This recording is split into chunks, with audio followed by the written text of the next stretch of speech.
Hello, welcome. Today we have a special guest. We have Gina from MoneyWise Moms, and she is going to help us learn how to save money on board games while building our collection.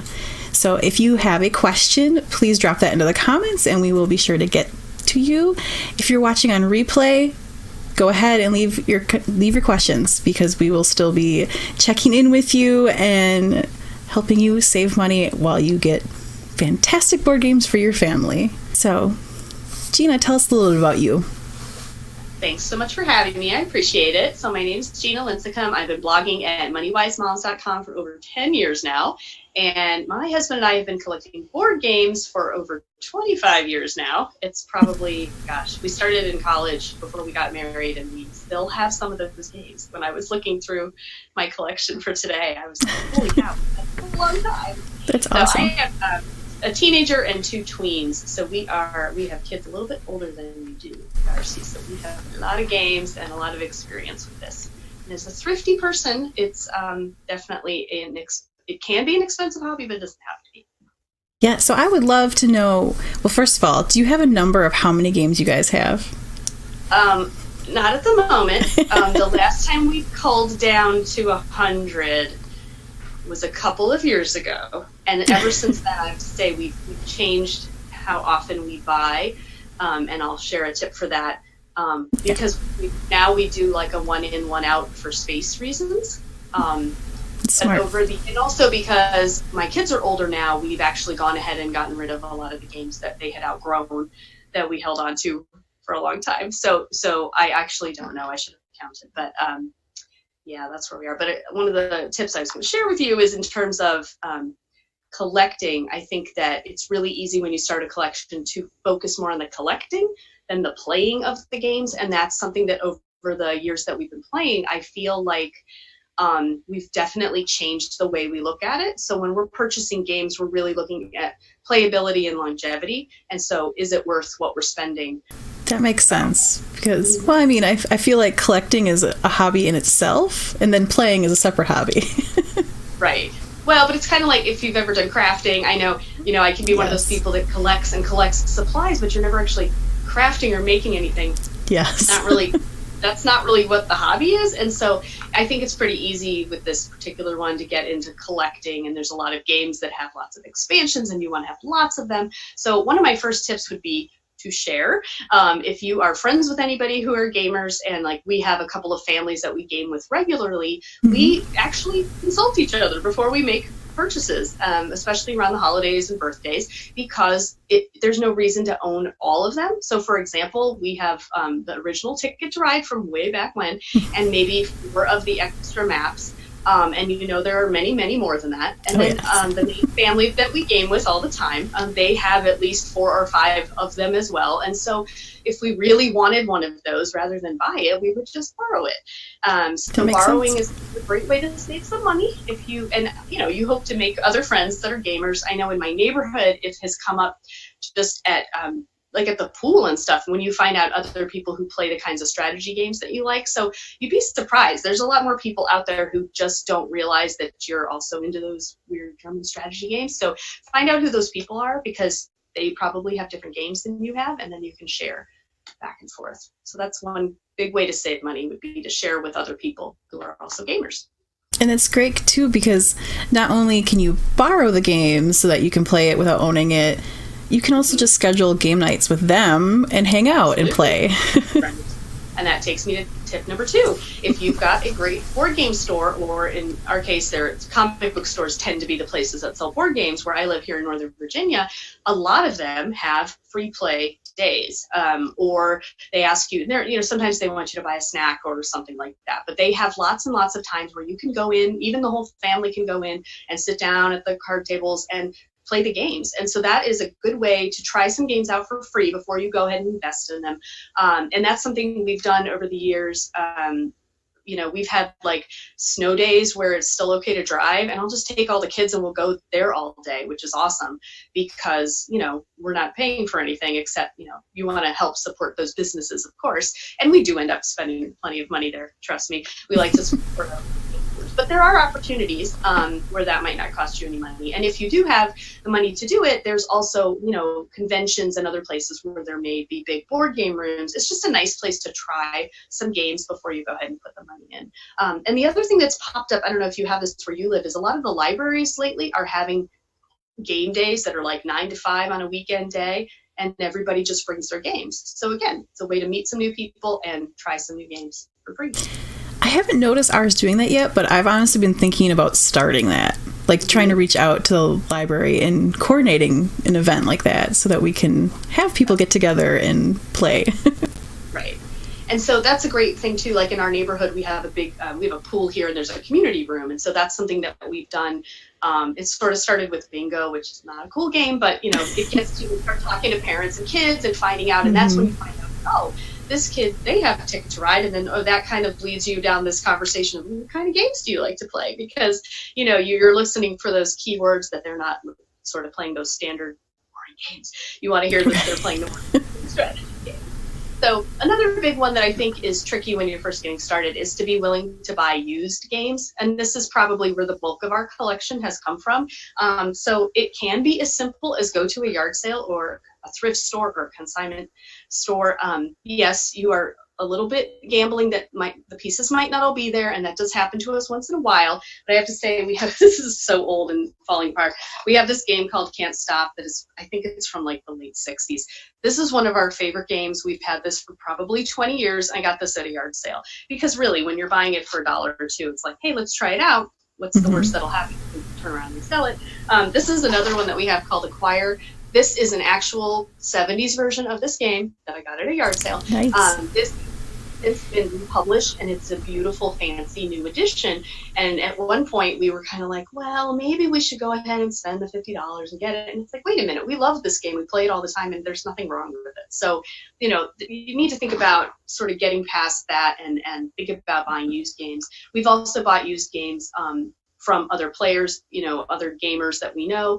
You can go to Board Game Geek. They have a very busy selling area there, and you can go to eBay, Craigslist, and that kind of thing. And it's actually one of the ways that I recoup some of the money that we put back into our collection is by reselling games that we've decided we don't want anymore. So now that it's been about 25 years of collecting games, we've gone through once in a while and gotten rid of some. Just 2 weekends ago, my Twins Club had a big kids consignment sale, and everybody was saying, are you going to bring games? Are you going to bring games? Because they love the stuff that I bring, and they know that we've played the heck out of it and we love it.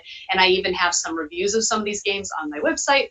So they're looking for those things. And I went ahead and sold off everything that my kids had outgrown. Now that they're older, everything is 12 and up or whatever. So we're just keeping those. But, as long as you keep your games in good condition, and especially the nice German games that come with the meeples and wooden pieces, they can last a very long time, and those can go from family to family, either handed down or you can resell them. So you can get your cost back on some of these things and then go ahead and turn that back into your collection. How often would you say that you go through to, look at the stuff that you guys aren't playing as much anymore and resell? At least once a year.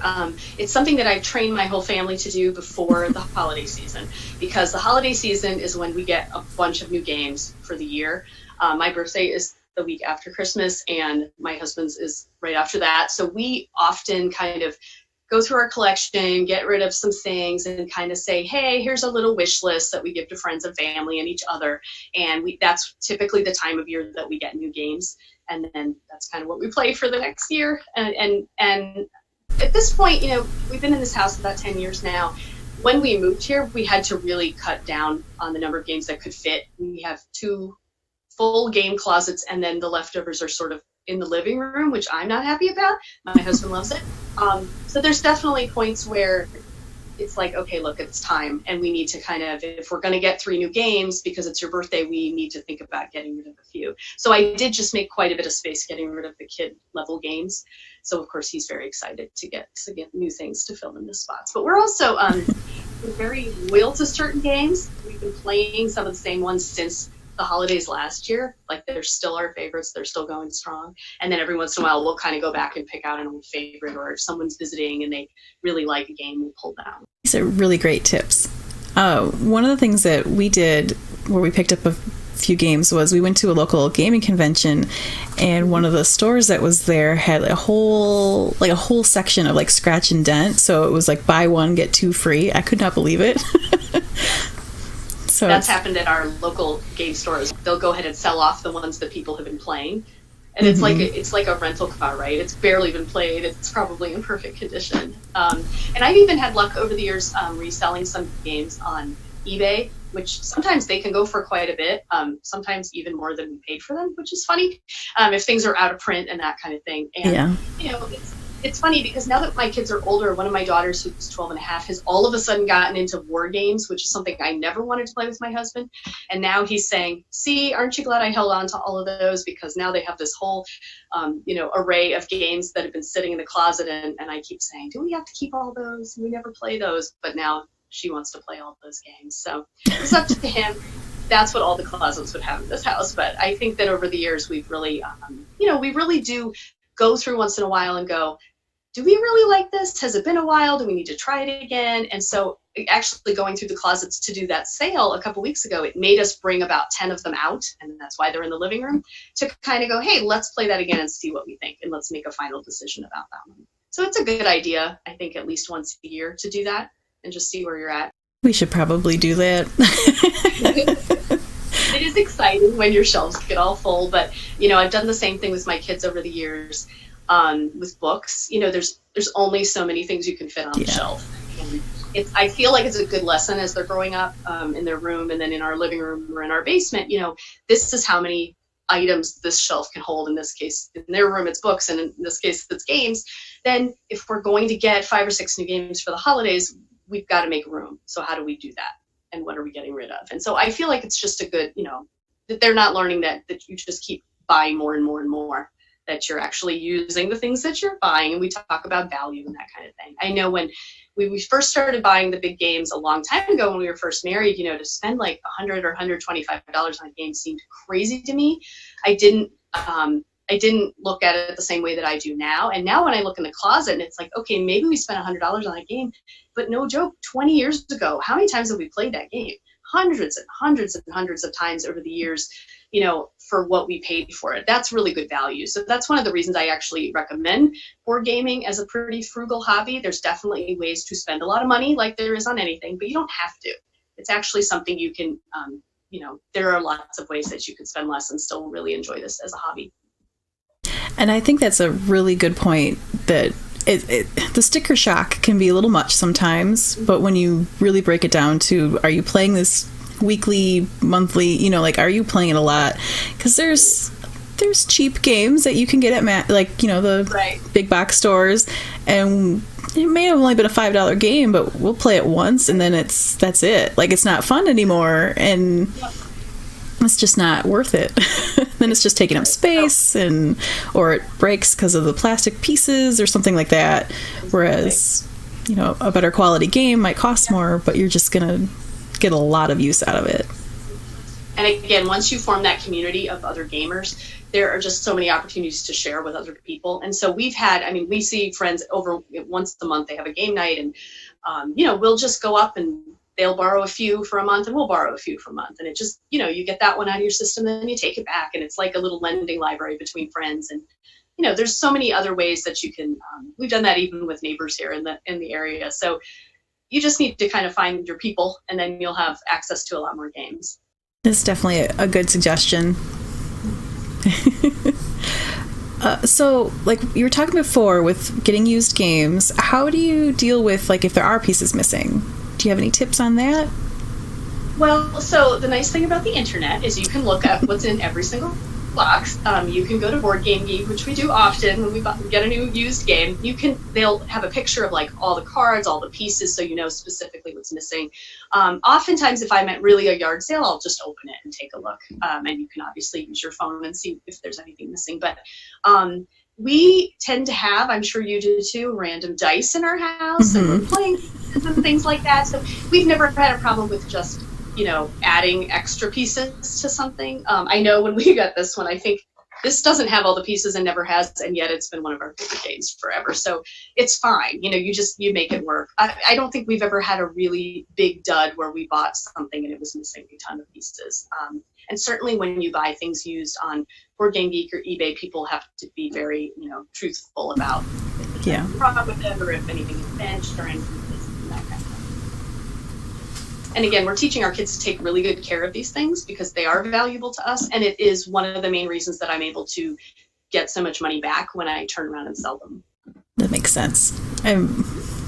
One of the other things, too, is depending on the game, especially if it's still around, is that I have not actually had to do this yet, but I know that there's a lot of companies that you can reach out to about the pieces, whether you have to, sometimes you have to pay for it. They're not just necessarily going to send it for free, but it's still, if you're getting the game for only a couple of bucks and then you'll have to pay a couple bucks to fill in some pieces, it's still cheaper than the full retail price. Yes, exactly. And most game companies have really good customer service. You can follow a lot of them on Facebook and Twitter, and they're just fun to chat with. So, yeah. Yes, and then sometimes it's not a missing piece, but we have in our Carcassonne, one of the meeples is missing his head. Oh. And I posted about it, and people were like, "Oh, you should contact them, let them know that it was a defect." I'm like, "I like this. This is like my favorite one." Yes, exactly. We definitely have those every once in a while, and people love having the one that's different. Mm-hmm. Yeah, we get used to that too. That's kind of the fun thing about filling in your own pieces, too, if there are some things missing, because it's just kind of a fun way to be like, okay, well, this is like my custom piece for this game. Exactly.